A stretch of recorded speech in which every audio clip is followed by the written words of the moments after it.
Happy New Year. Hey, we're back. So we made it through 2021. I know. What a fun year. We had a lot of fun in 21. When you think about it, so 2021, we launched the podcast. We talked about being the new you in 22. So we're going to get into this whole setting goals and business planning and all that stuff. And if we kind of look back at you and I in 2021, we set the goal to launch this podcast. Yeah. And we did. So cheers to us I can say I checked one thing off my list of goals. Yes. Well, it's been such a great year, but how were your holidays? Did you have a good holiday? So Christmas was new for us in terms of what we're used to. So, having 6 kids and a full house Christmas Eve is just something I cherish and love. And this year was a little different. So I have kids that are spread out, and we had just Whitney and Kennedy. Erica's in Argentina, Colin's in Hawaii. They don't come in for a couple of weeks in January, so this month. But and then we have Katie, who just got her license to be a nurse, and so of course she is taking advantage of every opportunity she can get with extra hours. And so it was an interesting Christmas, but embracing the changes, and we really enjoyed it, and it was nice. Oh, it's the empty nesting thing, and they start having their own life. And you just keep learning what empty nesting looks like. It changes. What did you guys do? We had a very peaceful Christmas. All our kids, for the most part too, were the oldest 2, they had to go with other family Christmas Eve. We don't have Berkeley and Sydney until Christmas later day. So Christmas Eve and Christmas morning was kind of quiet and wonderful. But yeah, it always changes every year. So yeah, we had a wonderful holiday. Super excited to launch season 2. And it's been kind of weird to not have episodes come out regularly. So December was kind of weird that way, but looking forward to this next year. Well, and it got a little kind of discouraging to look at our numbers average over December. So we learned, when the episodes are not dropping, it's really changing some of the metrics that we're used to watching. So for those of you that don't know that, we're able to kind of go on and see how many people are downloading our episodes. We can actually see, people going back and watching episodes from when we started at the beginning of 2021. So that's awesome. But yeah, we spent December, as if you follow us on social media, you'll see our bloopers video that was put out. We also launched a new video that kind of talks about season 2, and we're so excited to announce that we have a new website. Yes. Oh my gosh, it's a game changer. So go take a look at our website, because we're super proud of that. Our website is just piecesofawoman.com. So go check it out. And then, with it being January, you and I are pretty big advocates of planning. Yeah. And looking at 2021, if you look back and you think about the goals that you set for the year, what are the things that you do? What's your process, and what does that look like? Well, as we're talking about, so we're so excited because we are launching season 2 with it, and our theme right now is a new you in 22. And yes, every year we do business planning, but we do personal planning. So Scott and I work together, and we have goals as a couple. And then I have my business goals as he has his business goals. But a couple of practices that I really like is writing a letter. And I write a letter as though it's what I want to accomplish. So for example, last year in my letter, I know I wrote about going to start a podcast with Christy. And I put it out there as though it's happened. And it's really fun because you seal the letter and you don't read it till December 31st, or it's kind of a New Year's tradition, either December 31st or January 1st. And pulling out that letter, and actually, because one, you forget about some of the things, but you realize how much came to life based on that letter. And then the other thing, I tie my goals into it. So as I'm doing my business planning or my personal planning, they're all one and the same for me. Everybody is so different. Some people have very separate business goals versus personal. Mine always intertwine. So your letter really kind of consists of both your worlds. Yeah. So I love this whole letter idea. In fact, you gave me the idea in 2000 19, I want to say. And so I challenged all my employees to write a letter to themselves. And it was so fun when I gave them the letters and they came in my office and read them with me. And like you had just said, them recognizing and acknowledging the stuff that happened to them that year, being able to, think back to how maybe different things they hadn't expected happen, which either maybe set them back or things that really propelled them forward. Yeah. So the letter, I think, is so powerful. Yeah. And we did it again this year. So I'll be giving out their letters around the 31st. And I did one as well. I haven't read it yet, so I'm waiting. To read it probably in about a week. So I'm excited to kind of see what that looks like. But I do want to ask you about the couples goals, because I would love for our listeners to think about that, because I would imagine not many do that. We know that we kind of just default to the business goals sometimes, and maybe we'll do vision boards of what we want our life to look like.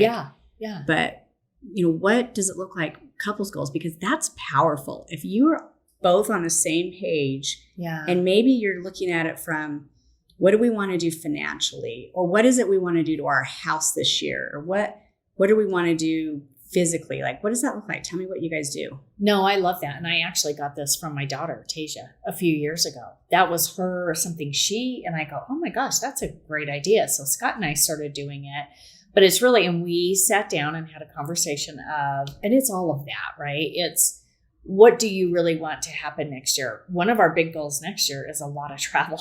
We mapped out all our vacations, or all the, going to Spain as a goal that got postponed because of COVID. That's a big one, but also setting it up. Okay, so we need X amount of dollars to save for that. But really talking about, and sometimes he might have a goal that's very different than mine. Like one of my goals for next year is I want to remodel my upstairs. We remodeled our main floor a couple of years ago. And so that's a goal. And, are you on the same page? Are we on the same page? Because financially, we want to be striving for the same thing when it comes to that. All the little stuff doesn't really matter. I just want to kind of recognize Scott. When he does his goals, I know one of them usually includes a charity. Yes, for sure. And so, and that's part of it. Which is that separate from what you guys do together, or is that something he does in his business? Because I think it can be both. I think collectively you can kind of say, we want to do X for the food bank, or we want to make sure we contribute to whatever. But I know I think his is more of a personal business goal that he gives to a charity. It is. So we do. 2021 was a big year for us on giving, which I'm so grateful. We were in a position to give so much, but we donated to so many charities. But he actually that was his personal goal, to donate to his church a certain amount of money. He puts in the actual amount of money to Bereaved Mothers Retreat. Yes. He loves doing that. So he puts in a financial goal of how much he wants to contribute. And then we just both do so much every year. But that is his individual goal. Well, and I wanted, to kind of highlight that, because I think we start to think about, or people get maybe discouraged or somewhat procrastinate a bit when it comes to planning. Yeah. And when you think about it, because we're thinking about it in terms of maybe they're in sales and they're having to, think about production goals, but we don't look at all the pieces that can really play a part in the new you in 22, or you living your best life, and kind of chunking that piece by piece throughout the year. Oh, absolutely. It's typically, we start thinking about it, and then we actually sit down and we have a night where we talk about what are our goals for next year, and we put it on paper. And that's also part of my letter. And he does a letter as well. And then I do business planning, of which that's, my business goals. And then we have our podcast goals. So it's kind of taking all of them, but they all blend together. Right. And one thing I incorporated this year, I heard at a seminar a couple of months ago, and it was have a to-be list versus a to-do list.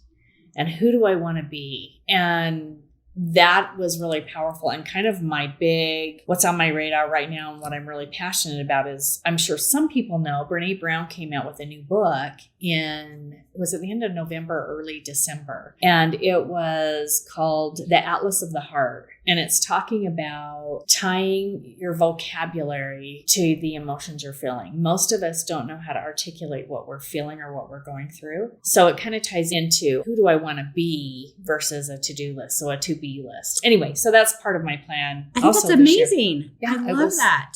Kind of fun, but tell me, a to-be list. So that's on my radar for, it's a new thing for 22. So that, the new you in 22. Well, so, I know that there is some, what's the word? I don't want to say scientific, but there's some studies that go to why you would do a to-be list with regard to your subconscious and your conscience, and how that can be game changer when you are looking at how those are going to come to fruition. Yeah. So do you do anything mid-year to see where you're at with your goals? Yeah, I kind of do a little bit more of a gut check, I would say, quarterly, because it tied in with this too, which last year, for the first time, I picked a word of the year. And a lot of people have done that for years.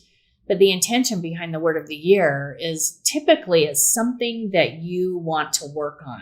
But, I don't know if anybody's read Atomic Habits, but it's about doing one small thing really long-term makes a big impact. So it's taking that word of the year. So for 2021, my word of the year was healthy.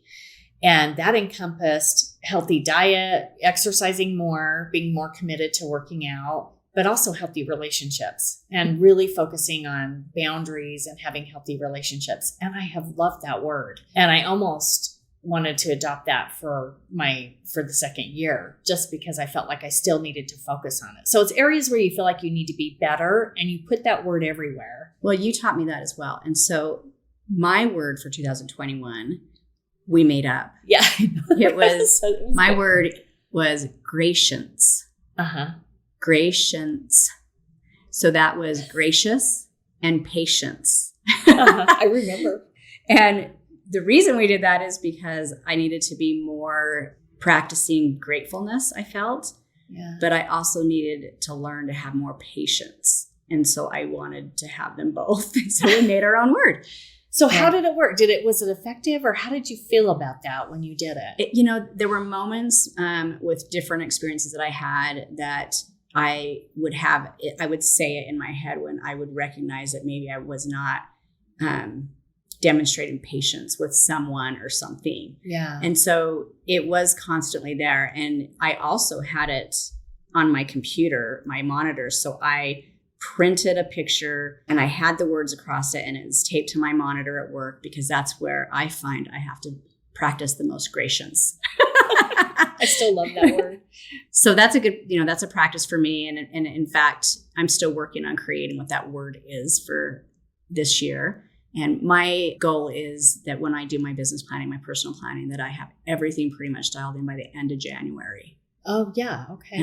Yeah. I just feel like December's a tough month to try to wrap everything. You're coming off of Thanksgiving, you have the holidays, you have Christmas parties. And so to really allocate or carve out the time to be present and think about what you want your next year to look like, I feel like January is a great month to do that. Yeah. And so I'm still working on my word, going back to what my practice is. So similar to yours, we do business goals for work. So we always do production, because I'm in sales. I have goals that are outlined for my team, but also my personal production with regard to the region. Yeah.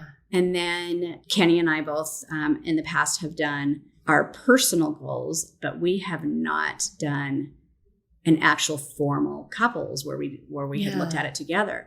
So with that, vision boards were a big part of our family. In fact, our kids, I think, still do it today. We would kind of spend the new year doing vision boards. Yeah. So anyway, I just do my personal goals and he does his personal goals, and then we go from there. I love that. Okay, so you did the letter. Oh yes. Oh my gosh, the letter. So how did you feel when you read it the first time? Did a lot of it come true? Did you learn anything from it? So what I've done, kind of two things I want to add to that, or at least respond to. When it comes to my goals, I have a list. I take my formal goal planning and I condense it into a small list that I can put somewhere so that I can see it. So I have mine sitting on my mirror where I get ready every morning. Yeah. And so it's a constant reminder to me if I'm aligned day to day with what I had set out to do. That's powerful. And, you know, I have physically put a check mark by the ones that I have done that I had set out, or at least my intentions were to do. So that is helpful to me. As far as my letter, I haven't read it yet. So that one, I'm a little late, but I will be reading that, and it'll be interesting to see because I don't remember what I wrote in it. Oh yeah, I know. It's so hard. That's what's so great about it though. Yeah. Is you also, all the things that shift throughout the year, because as we know, life happens, and a lot happened for you in 2021. You're with your father, and just life happens. And you're going, okay, wait a minute. This wasn't where I thought it was going. I heard something from an author, and I'm trying to remember who, so I apologize. I feel like I listened to far too many books and podcasts, but so many times we define success as achieving those goals. But the truth of the matter is, and I believe this is so correct, success is the pursuit of just always trying to be better and become better. That is success. Reaching a goal, you've reached that goal. But if you stop growing at that point, is that success? And, once I heard that in 2021, I'm like, okay, so many people are more successful than they give themselves credit for. Right. Because it's not just about attaining this goal. It's the constant growth and evolving and the trying journey. To be better. It's the journey. The journey to that. And maybe you failed, or maybe you had a roadblock. And I think it's an important thing to recognize from a goal that maybe you set that didn't happen is looking back and saying, okay, what prevented me from making that happen? What could I have done differently? Or what was out of my control? And how did I respond to that? And I think those are powerful ways to reconsider that you just didn't achieve the goal, but what did it look like going through that process? Yeah. Okay, so with you doing all that, you had a big goal starting out at the first of the year. You just got back from a trip that was really important to you. And we're going to share that on a later episode, but you just got back from Costa Rica. So I did the Ayahuasca Retreat, and that's, an annual goal for me is the solo trip that I take where I can connect with myself. I really can go in and just kind of process my year, think about what I did, what I wished I would have done, maybe things that I need to be thinking about for next year. But this retreat was so powerful, and I'm really looking forward to spending an episode talking about it because there's so much that I could never put into one episode. Oh, I'm so excited. It's going to be incredible. But the thing about it is you started the year off with a really important goal to do a solo trip I know your intention was to do it sooner. Yes. But it worked out perfect to be able to go and start. What a way to start the year off is what I thinking. And I can give you an example of some of the goals that I set just so as we're talking about. I want to hear. I was going to ask. So I had, the podcast, starting a podcast with Deanna, exercising for 45 days straight at any point in time during the year. Wow. Reading 6 biographies throughout the year. And I'm trying to think what other one I had. 6 biographies. There were like 6 goals, and now I can't remember. So clearly I probably didn't complete them. So no, you'll look back, you'll see it, and you'll go, oh yeah, check. Oh, I know. The other one was evaluating my relationship with alcohol. Oh yeah. That was the other goal. Yeah. And so I did spend 2021 being super mindful of what my relationship was with alcohol. Yeah. And learning things about myself and not judging. Yeah. Learning to not judge myself with it. And so that was super important to me that year to kind of like really understand how alcohol showed up for me personally. Yeah. So with doing all that, do you have one goal you want to share that you've got for 2022 that you've already put in place, or? I have so many that I need to work on. I can't imagine, I should say, not planning. A lot of people talk about the new year and, everybody they have a New Year's resolution. I don't look at it as a New Year's resolution. I kind of look at it as just a calendar jump of, okay, this year kind of came to an end, kind of it's not a negative. I don't want to start something and it stops or fizzles away in 2 weeks or 30 days. So I don't look at it as a New Year's resolution. I look at it as just, okay, how can I go to the next level, or how can I improve? And it's not always a financial thing. It's so broad, but and you have the typical start going to the gym. Yeah. That kind of stuff. And so to me, that's always an ongoing for sure part of my life is making sure that I incorporate stuff like that into my life. And so as far as goals, there's one thing that I would really love to have become a habit that I plan on focusing on this year, and that is incorporating meditating into my morning routine more consistently. Oh, good for you. So I'll give you that. That's what I have so far. Okay. That's awesome. I'm one of those that still need to focus on it and work on it. It's so hard for me to meditate. Yeah. And I know it's just the benefits. So hard. I know. There's so many benefits to it. And everyone talks about how hard it is, or I can't do it because my mind, and I'm one of those, my mind goes all these places. Yeah. And so it's something I really think would benefit me professionally and personally. So that's on my goal to do one of those 30-day meditations and see what happens. Yeah.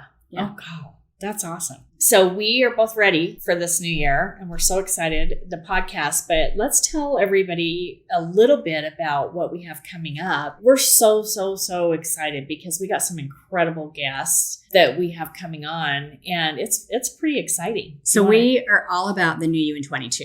So we are totally going to capitalize on what we are pushing out there and make sure that we are bringing to you ways that you can, maybe we introduce you to some things that you haven't done in the past, or maybe we are just reminding you of some of the things that will help you think about the new you in 22. Yeah. So we are looking at interviewing, or we have interviewed, I should say, coaches. We have interviewed professionals on diet, healthy diet, physical. We're talking about minimalists. We're decluttering. Like, we have so many great topics that you are going to get over the next few months that are going to help you find little nuggets that will maybe help you kind of transform areas that you feel like you want to transform. Yeah, it's powerful. I mean, fitness, we've got a bunch of different perspectives on fitness at any age. So that's really empowering. But really, it comes down to our whole focus with Pieces of a Woman is to talk about all the different pieces and empowering all women, whatever that looks like for you. So that's been our goal. It's just, who can we bring that will, and it might, to your point, Christy, it might be a subject you never thought about, and all of a sudden you hear it and go, oh my gosh, I never would have even thought about that. Right. And that's what we want to do. We want to empower you. We want to bring to light areas that are going to just help you shine and help you live your best life. And we just hope that 2022 is everything you want it to be. Yeah, absolutely. And we kind of have a surprise guest who's somewhat famous coming on our next week's episode. And so I'm not going to say who it is. I'm super excited. It's a female to have her on, and she's definitely an influencer and has great energy, and so excited to introduce her to our audience. So make sure you listen to next week's episode. Thanks for being here with us.